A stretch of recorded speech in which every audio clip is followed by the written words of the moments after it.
Pusing lah pokoknya daring-daring ini yang ada darting mamanya. Pakai sama aja di mall boleh dibuka rame-rame pakai masker. Udah sekolah juga gitu aja, suruh pakai masker nggak masalah anak-anak ya kan. Pusing daring-daring ini. Apa mamanya perlu belajar stres, orang sekolah harus full. Buku harus dibayar semua, anak tak masuk sekolah, masuk cuma setengah jam habis itu pulang. Udahlah nggak ngerti aku sistem politik atau sistem memang menteri pendidikan yang kurang smart atau kayak mana nggak ngerti, nggak paham lah ya. Tak ada ya corona daring hari pusing darting mamanya yang ada. Mamanya belajar, anak makin bodoh. Ini namanya pembodohan ini. Pembodohan secara nyata, penjajahan secara nggak langsung. Berat orang tua. Kalau orang tuanya cuma masak, nyambel di rumah, nggak apa-apa lah. Habis itu buka handphone ngajari anaknya. Itu pun kok ada handphone mamanya. Kalau nggak ada handphone mamanya mau kayak mana anak mau belajar? Kok nggak mamanya, neneknya yang belajar di rumah terakhir. Yang moto-motoin segala macam. Udahlah, tambah lagi pekerjaan mama-mama. Kalau udah mama-mama ngajarin anak kayak gini, naik darah, anak pun habis, babak belur. 3 bulan di rumah belajar, tinggal tulang belulang anaknya.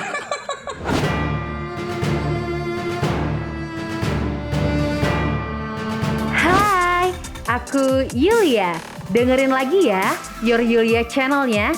Jangan lupa like, subscribe, and share ke teman-teman kamu. Be good, be smart. Hi everyone, welcome back to Your Yulia channel. Terima kasih sudah klik untuk nonton video aku yang satu ini. Okay everyone, for your information, I'm really excited for today's topic because ini tuh sesuatu yang sedang fenomenal banget, yang banyak banget dibahas di sosial media. Bahkan ada salah satu public figure yang akhirnya ini orang tuanya, si public figure ini memutuskan anaknya ya udahlah istilahnya di DO. Kamu udah baca belum ya post terbaru dari Ko Ernest? Yes, dia akhirnya memutuskan bahwa anaknya tidak sekolah lagi kayaknya ya, dari kalimat-kalimat yang digunakan itu. Ini kalimatnya nih. Sebelum lanjut, jangan lupa ya untuk subscribe bagi kamu yang belum subscribe, untuk like, share kemana-mana kalau kamu suka video aku yang satu ini, dan jangan lupa ya nonton sampai habis biar informasinya nggak kamu dapat setengah-setengah. Sampai hari ini feed yang dipost oleh Ko Ernest tentang anaknya Snow yang akhirnya di DO istilahnya, yang judulnya Snow si anak drop out, itu sudah mendapatkan like sekitar 38.646 dan mendapatkan komentar itu 266. Salah satunya bahkan mengatakan bangga sama Snow. Sebelum masuk kepada topik, gue mau bilang dulu bahwa semua orang itu bebas berpendapat, dan gue hanya nyampein pendapat gue aja sebagai seorang pendidik ya. Ungkapan hati ibu-ibu tadi perihal kesulitan dia menghadapi PJJ atau pembelajaran jarak jauh atau school from home, atau juga yang tadi itu mama itu ya sebutnya itu belajar daring-daring apalah daring-daring ini ya Mae gitu kan Mae. Banyak yang ngeluh nih, orang tuh banyak yang ngeluh soal pembelajaran jarak jauh atau pembelajaran secara daring atau school from home. Ini tuh banyak yang ngeluh karena katanya kuotanya nggak ada, terus handphonenya nggak ada, duit kita tuh nggak cukup untuk beli kuota gitu. Anaknya banyak, handphonenya cuma satu, susah gitu ya. Banyak banget yang ngeluh kayak gitu. Dan lagi permasalahannya banyak orang tua yang menyalahkan Menteri Pendidikan untuk kebijakan ini. Nah, gue mau bahas dari sudut pandang gue tentang orang tua yang ngeluh ini, kemudian kebijakan dari sekolah tentang masalah daring-daring ini guys. Aku mau sampaikan pendapat aku aja. In my opinion, ini tuh maksud aku tuh gini, semua orang kan bebas berpendapat, same like me, gue juga bebas berpendapat. Gue sebagai seorang pendidik gitu ya, gue juga punya opini yang ingin gue sampaikan kepada masyarakat, bahwa gak boleh menyalahkan Menteri Pendidikan dengan kondisi yang seperti ini. Gini ya guys, kita tuh tidak lebih pintar daripada Mas Menteri. That's why dia yang dipilih menjadi Menteri Pendidikan, ya nggak sih? Nah, jadi kenapa kita nggak coba untuk memahami konsep-konsep dia dulu, baru kita boleh kasih saran. Ingat ya, kasih saran itu boleh. Gua tidak melarang kalian untuk kasih saran, boleh banget. Yang gua sorot itu adalah waktu kita nggak paham dulu nih maksud dari Mas Menteri ini, terus kita udah berkoar-koar menyatakan bahwa kebijakan dia itu salah lah dan lain sebagainya. Siapa tahu yang kurang kamu setuju itu malah dari pihak sekolahnya, bukan dari pihak menterinya. Jadi kamu tuh harus pahami dulu guys, siapa tahu yang kamu tidak sepakat dan tidak setuju itu adalah sistem dari sekolah, bukan sistem dari mas menterinya. Begitu loh mama-mama di luar sana. Aku akan coba membagi topik ini menjadi 3. Yang pertama untuk orang tua, yang kedua untuk guru, yang ketiga untuk pihak-pihak sekolah gitu. Ini dari sudut pandang aku yang mencoba memahami jeritan hati mama-mama di luar sana gitu ya. Yang pertama, of course untuk parents atau orang tua gitu ya. Pertama gue mau tanya dulu, apa rasanya mendidik anak sendiri di rumah? Gimana mom? Berat nggak? Terus tadi yang di video di awal itu sampai dia katanya pukul-pukulin anaknya gitu kan, habis anak gitu kan. Karena ya setelah ibu atau mama-mama di luar sana merasakan bagaimana rasanya mendidik anak, bisa dipahamin kan. Jadi jangan komplain ke sekolah tentang cara guru yang mendidik anak kamu. Itu tuh guru-guru di luar sana tuh sudah berusaha sebaik mungkin untuk mendidik anak kamu menjadi manusia yang lebih baik lagi gitu loh parents. Jangan dipenjarain lagi gitu loh, kayak gitu ya, susah sulit. Itu satu anak loh yang ibu-ibu di luar sana hadapin, belum lagi 39 anak misalnya dalam satu kelas, atau 25 anak misalnya dalam satu kelas kayak gitu. Itu tuh tantangan tersendiri gitu loh sebagai seorang guru. So hargain dong ya parents di luar sana, hargain ya guru-guru kita yang sudah mencoba mendidik anak kalian dengan sangat baik. Nah itu yang pertama ya yang aku mau sampaikan. Yang kedua, mau ajak diskusi aja nih ya parents tentang video yang tadi itu. Karena katanya dia pergi ke mall terus baik-baik aja, nggak sakit gitu, nggak ada corona itu cuma alat politik aja untuk mengambil benefit dari kejadian ini. Terus tadi yang ibu tadi tuh di awal menyampaikan bahwa udahlah buka aja, kenapa mall dibuka tapi sekolah enggak, ke mall boleh pakai masker doang, ya udah ke sekolah juga bolehin aja pakai masker aja gitu. Nih ya mama tuh harus tahu alasan kenapa Indonesia akhirnya melakukan new normal meskipun kasus di kita itu masih banyak. Jadi gini ya, itu dilakukan itu karena Menteri Ekonomi merasa bahwa keadaan perekonomian kita itu sudah dalam tingkat yang buruk dan mengkhawatirkan Akhirnya pemerintah mengambil tindakan new normal gitu loh untuk menyelamatkan perekonomian Indonesia Kalau tidak segera dilakukan tindakan, maka perekonomian Indonesia bisa masuk ke tahap hancur gitu loh Makanya pemerintah ambil tindakan new normal. Bisa dipahami kan itu tuh untuk benar-benar supaya kita tuh bisa memperbaiki perekonomian di Indonesia. Jadi tujuannya tuh tujuannya baik gitu loh Beda kasus dengan yang di sekolah. Kasus mall dibuka tadi tuh nggak bisa disama-samain dengan kasus yang di sekolah Takut banget nggak sih untuk izinin anak ke sekolah? Kan kita nggak tahu nih si anak yang lain itu habis dari mana, ketemu siapa. Kita kan nggak tahu. Kita nggak tahu kalau misalnya dia itu habis ketemu orang yang positif COVID, atau kita nggak tahu kalau si anak itu habis pergi ke rumah sakit yang banyak kasus COVID-nya di situ. Kita kan nggak tahu. Terus hanya karena nggak ngerti daring ini gitu ya, udah aja dipasrahin anaknya sok pergi sekolah gitu, dan ternyata pulang anaknya positif COVID. Takut banget gak sih akhirnya si orang tua tadi, bapaknya atau mamanya gitu loh, datang ke sekolah bawa parang gitu kan, demo karena anaknya ini sudah positif COVID-19 gitu. Gak ngerti lagi ya kenapa tuh lebih banyak orang tua yang demo ke sekolah saat anaknya menerima didikan atau sedang didisiplinkan oleh pihak sekolah, oleh guru gitu, daripada marah-marah ke manajemen mall saat anaknya habis-habisin duit di mall. Pernah dengar kasusnya? Nggak kan? Lebih banyak kasus viral yang orang tua itu ngamuk-ngamuk ke sekolah karena anaknya sedang didisiplinkan oleh sekolah. Nggak pernah ada ceritanya orang tua ngamuk-ngamuk ke pihak manajemen mall karena anaknya habisin duit ke mall. Belum pernah kan ada kasusnya. That's why mungkin lebih baik jangan dulu dibuka sekolah untuk anak-anak sekolah biasa gitu loh, kayak biasa sekolahnya. Lagian ya everyone, bukannya lebih baik mencegah ya daripada mengobati. Terus ya, waktu kita mau ngomongin kebijakan dari Pak Menteri gitu, kita tuh juga harus mikir, dia tuh kan pemimpin. Mana ada sih pemimpin yang niatannya itu buruk untuk merusak generasi bangsa ini? Gak ada dong. Karena dia tuh juga terpelajar, Mas Menteri tuh terpelajar gitu loh. Dia tahu tindakan apa yang sedang dia ambil, yang sedang dia lakukan. Pasti niatnya baik untuk mencegah supaya anak-anak di Indonesia itu tidak terkena dampak COVID-19 lebih banyak lagi gitu loh, ibu-ibu ya. Nah, soal mama tadi yang bilang bahwa corona itu nggak ada dan itu cuma tunggangan politik aja.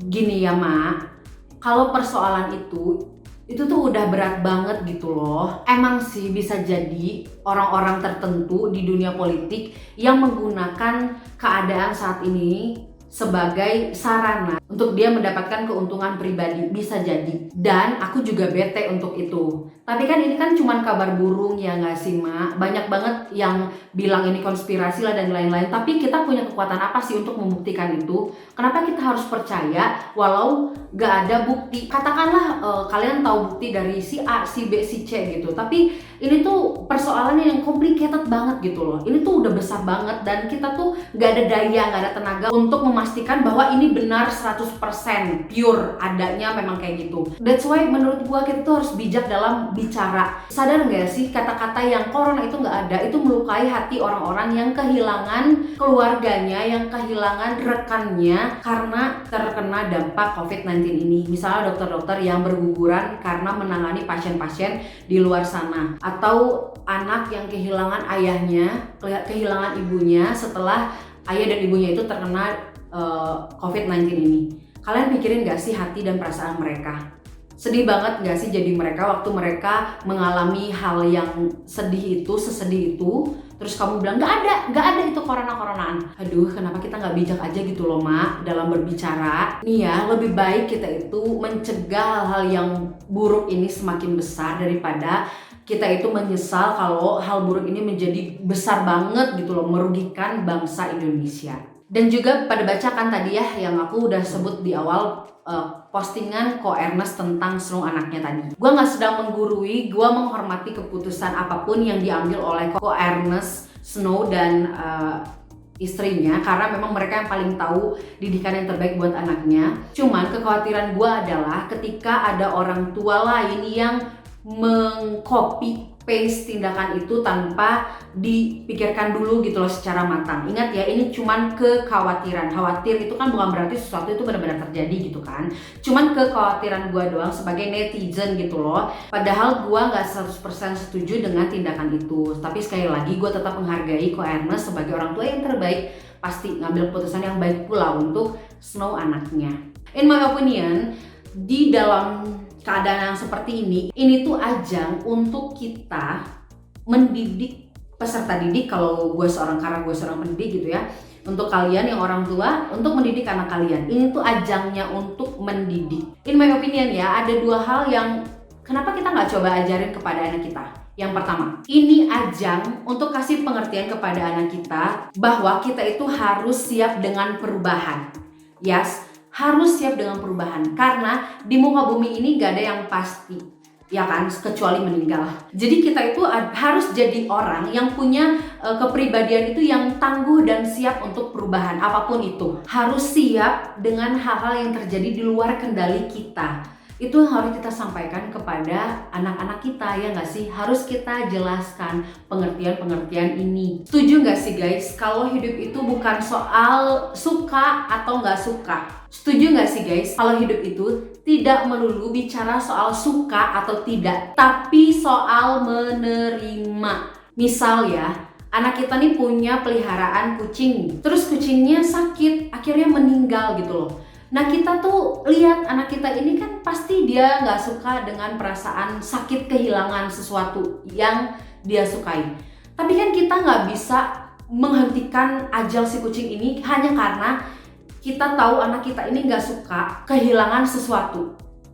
Iya kan? Nggak bisa dong. Kan kita nggak punya kekuatan untuk menghentikan ajal si kucing ini. Hanya karena oh ya anak gua nggak suka kehilangan sesuatu, ya udah gue hentikan aja si kucing ini, biarkan kucing ini tetap hidup, kan nggak bisa. Jadi hal-hal seperti itu tuh harus kita kasih tahu ke anak kita bahwa hidup ini bukan soal lu suka atau nggak suka. Yang terjadi kan dalam hidup kita ini harus kita terima, mau kita suka atau nggak suka. Yang harus kita punya adalah kepribadian atau konsep dalam benak kita ini harus siap akan perubahan yang terjadi di muka bumi ini dalam hidup kita.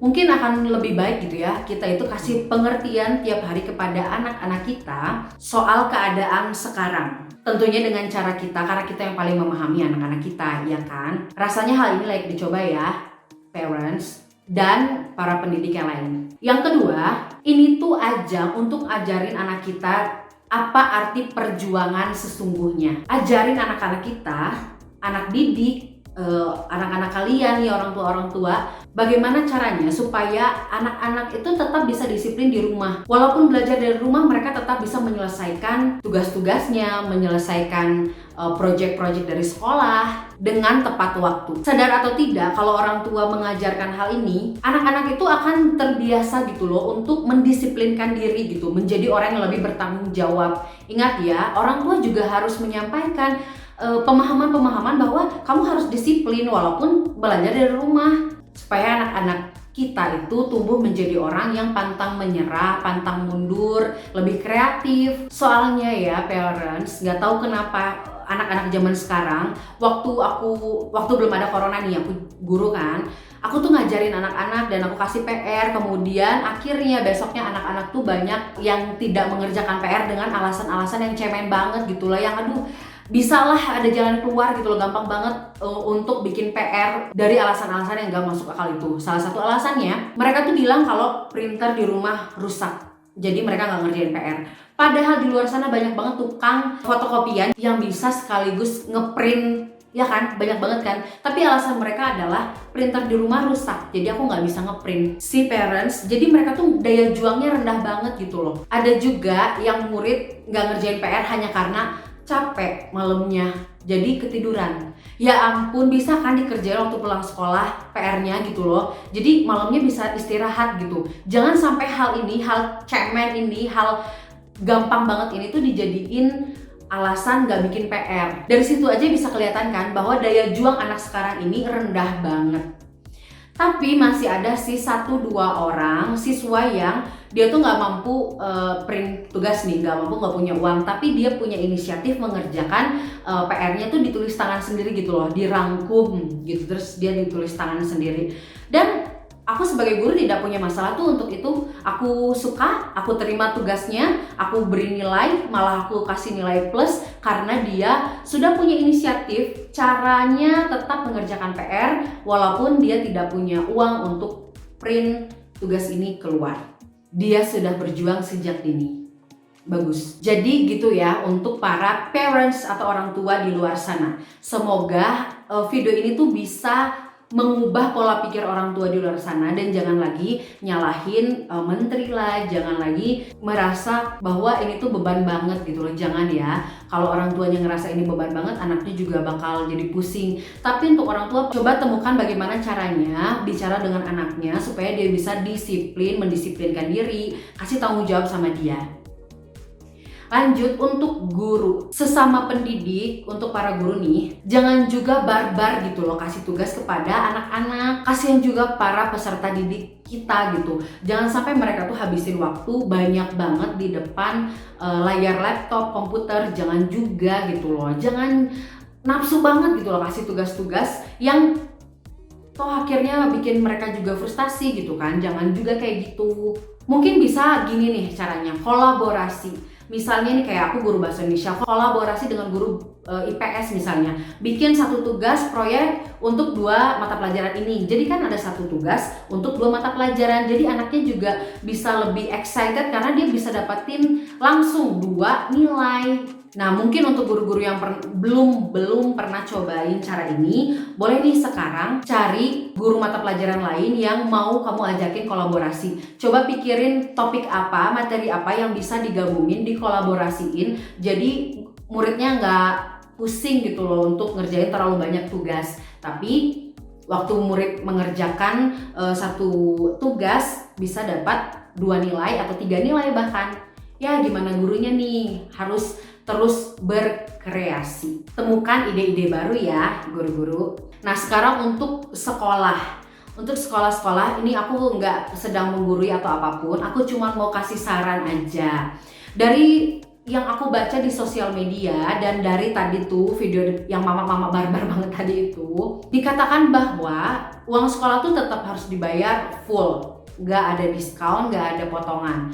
Artinya sekolah juga kan bisa melakukan beberapa perubahan-perubahan dalam menjalankan proses belajar mengajar jarak jauh ini. Misal bisa pakai metode klasik print, jadi tugasnya di print gitu loh. Gini ya, misalnya hari Senin kelas 7A dikasih mata pelajaran IPA, matematika, dan bahasa Indonesia. Kelas 7B dikasih mata pelajaran IPS, TIK, agama nih misal. Jadi di print gitu loh, di print tugasnya. Untuk kelas 7A, 7B gitu kan beda nih mata pelajarannya. Orang tua atau murid boleh ambil kertas-kertas printan tadi yang isinya penjelasan dan tugas-tugas di sekolah. Kayak misalnya drive-thru gitu loh yang di McD, di KFC, Starbucks dan lain-lain gitu. Jadi dikasih jamnya misalnya dari jam 6.30 sampai jam 7 pengambilan tugas. Kemudian jam 1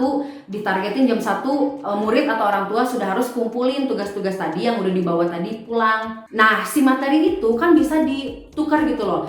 Di hari Selasanya kelas 7B yang mempelajari materi hari Senin di 7A. Sebaliknya kelas 7B, kelas 7A mempelajari materi-materi yang hari Senin dipelajari oleh kelas 7A gitu loh, di ganti-gantian kayak gitu. Ya bisa jadi kayak gitu kan. Daripada aku ngomong nih opini-opini aku tanpa solusi, kan lebih baik aku kasih solusi ya. Solusi ini boleh dilakukan oleh sekolah, boleh juga enggak ya, namanya cuman opini gitu ya, pendapat aku pribadi. Karena kan tadi bayar SPP-nya full, bisa diambil dari situ untuk uang print-print dan fotokopi ini gitu loh untuk pihak sekolah. Kalau kamu setuju dengan opini-opini aku di video ini, kamu boleh share supaya banyak orang tua di luar sana yang belajar, banyak guru-guru di luar sana juga yang bisa dapat ide, dan sekolah-sekolah tentunya juga dapat ide dari konten aku yang satu ini. Terima kasih sudah nonton sampai akhir. Jangan lupa di subscribe buat kamu yang belum subscribe, like dan share kemana-mana.